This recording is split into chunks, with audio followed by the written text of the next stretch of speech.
Hey everyone, we are live again for the after show of the showcase at the Winter Championships. Second ever, and now 2 nights in a row. So it just has to become a thing. Yeah. After show here with Adam and Mitchell. Yes. So let's start with you, Adam. How did it go today? Oh man, cowboy mounted shooting is how it went today. One day you're on top of the whole entire world, and the next day you come in there, and it's such a humbling sport. The horse put me right where I needed to be on the indoor pin, and I had a miss on stage two. All of us guys back here were kind of talking a similar strategy between the men's sixes on how much harder we're going to have to run today after we were all working off of misses yesterday. And Dylan went in and pulled it off, and Brett went in and pulled it off, and Tyler went in and pulled it off, and I was the great fail. Great shot on number one, long shot on number four.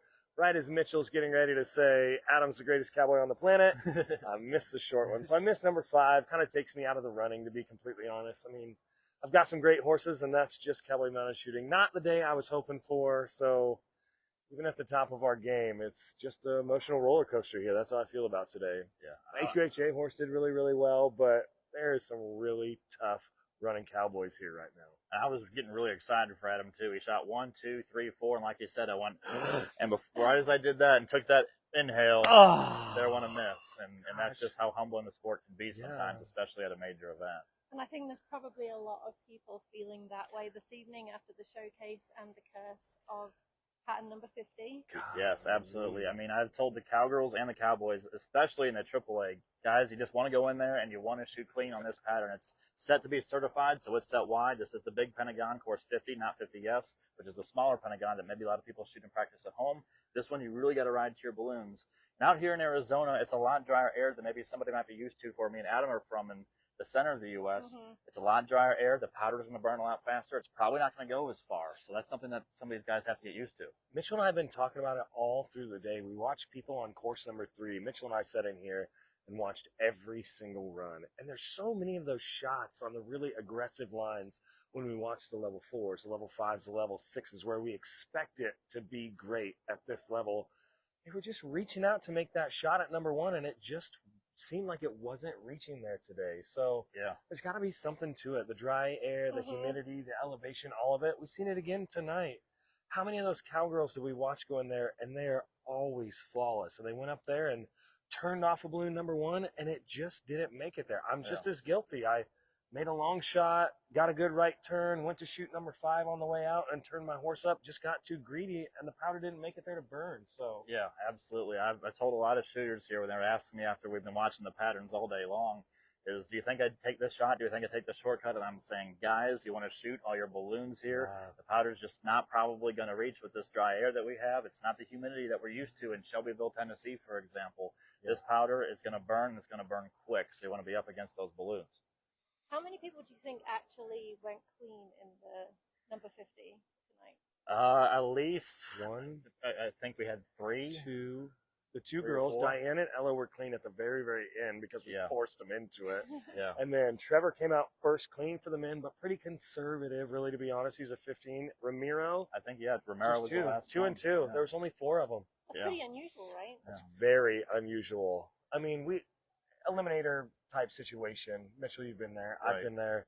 You're going to kind of let it all hang out. This has nothing to do with how it is on the main match. So every time you get an opportunity on whether I'm going to play it kind of safe and right over here or drop an absolute nuker, every one of us chooses the long shot. So kind of statistically more misses normally in an eliminator, but not like tonight. Not 4 clean runs in the AAA. And I think Brett Barkowski might have been clean too. It was just Romero that might have had a faster line. That's it. He was close. He came in number 1, was very close, but Romero Gonzalez, you got to hand it to him. He just moved up to a senior men's 5, I think last year, and he just took his first title here for the first eliminator. So that's very cool for Romero coming to us from Jackson, Wyoming, bringing in that title.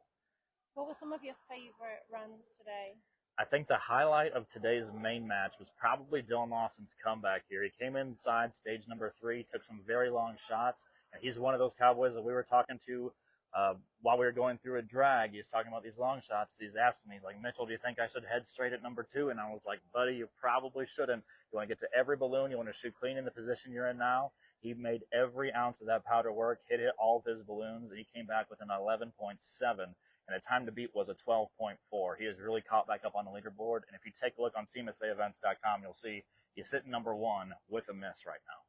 It's just like we talked yesterday, and I don't want to keep talking. I mean, the show here is not just about the sixes. Mitchell and I are sixes, so we're friends with everybody down there in the loading area.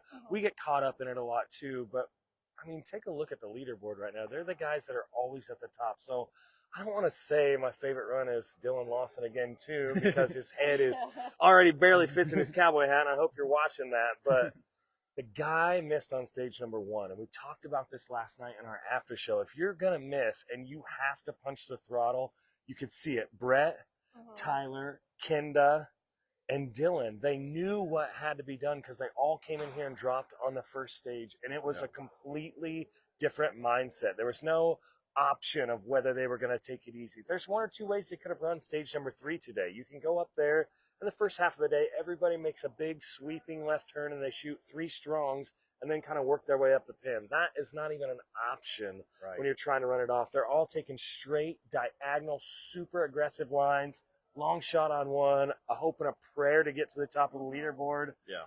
Kenda won stage number 2. She's one of the cowgirls we were all watching to run off her miss. Dylan won stage number 1 commandingly. Yeah. We said it last night, and that's just what it kind of felt like today. The guys and gals that had a miss to work off have a different sort of fire behind their horses that they're riding with right now. And today, we're kind of getting back to where I kind of thought it was going to be. I mean, Dylan's on top with a miss. It's really, really close. There's a men's 4 in reserve overall. But if you keep watching, guys, Kenda is not very far out. Brett's in the top. I think he's 7th overall with a miss, with another stage to run tomorrow. Kenda, Brett, Tyler, Diane Lippum is clear up there too. So I'm not trying to counter out because she can run as hard as any of us guys. Yeah. But your top shooters know what they have to do. Yeah, and they know what they they're have to going do to do what it 3. takes. They're going to do what it takes. And tomorrow when it's on the line and they still got to push it out, it's going to be a good ending to it. I mean, this place has been won with a miss before. And well, these last 3 patterns today in stage 3, a lot of those cowboys and cowgirls knew that if they was going to take a risk to try to get back on top, that was it. It was this stage here in this arena on stage number 3. Stage 4 is now the staggered double rundown, and stage 5 tomorrow is course number 81. Yeah. And there's not a lot of time you can cut off there unless you really wrap the rundown barrel, head straight home, and stretch the rundown shots, which I don't see a lot of people doing. So they knew the risk to take was here on stage 3.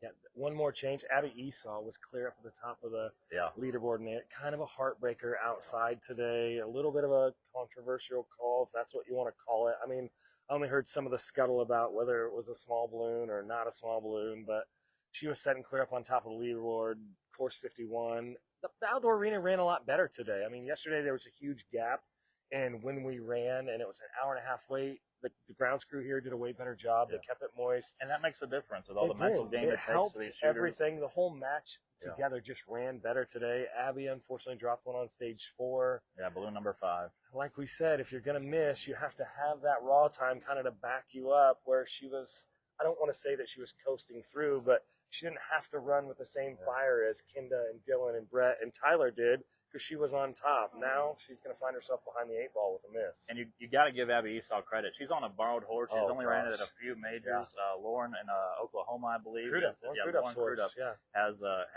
is the owner of that horse, and Abby is doing wonderful on that horse. As many rides as she actually has on it, and competing in a ladies level 6 level. At the level that, golly, my heart broke for her when it broke today too. Yeah.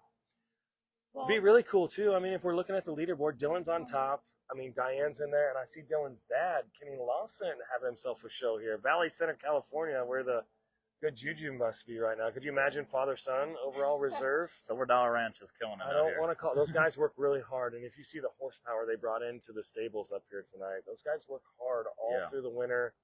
Let's be that California sunshine gelling good with Arizona. Those guys are on fire right now. They're going to be tough to beat. That's who I'd be watching for tomorrow. Absolutely. Well, one more stage.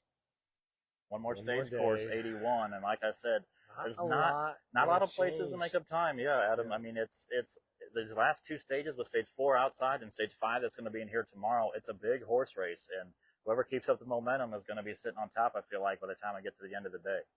The big difference on a short running pattern versus a long running pattern. I mean, everybody wants to see the high horsepower patterns, but if we're going to run a 25-second course, I mean, bottom of the barrel is going to run 35 seconds. Top primo fastest run is going to be 22. There's a big gap there. Yeah. When we go to these fast courses like number 4 today outside on course 51, it's an 11-second, 10-second pattern. Yeah. The spread becomes so small for those guys that need to make up a lot of time. Absolutely. I mean, kudos to Kinda. She won the horse race out there against all the guys. Dylan Yeah. won it in here. And she is catching up, too. She is. She's done it before. right there. She can do it again. That horse, JB's PDQ, aka Charles, owned by John Brandreth, I believe. Sam Helms' old horse that he ran. Absolutely, Sam Helms' old horse. That is an amazing athlete of a horse. Kind of knows what she has, and she can make it work tomorrow on stage 5. That is for sure.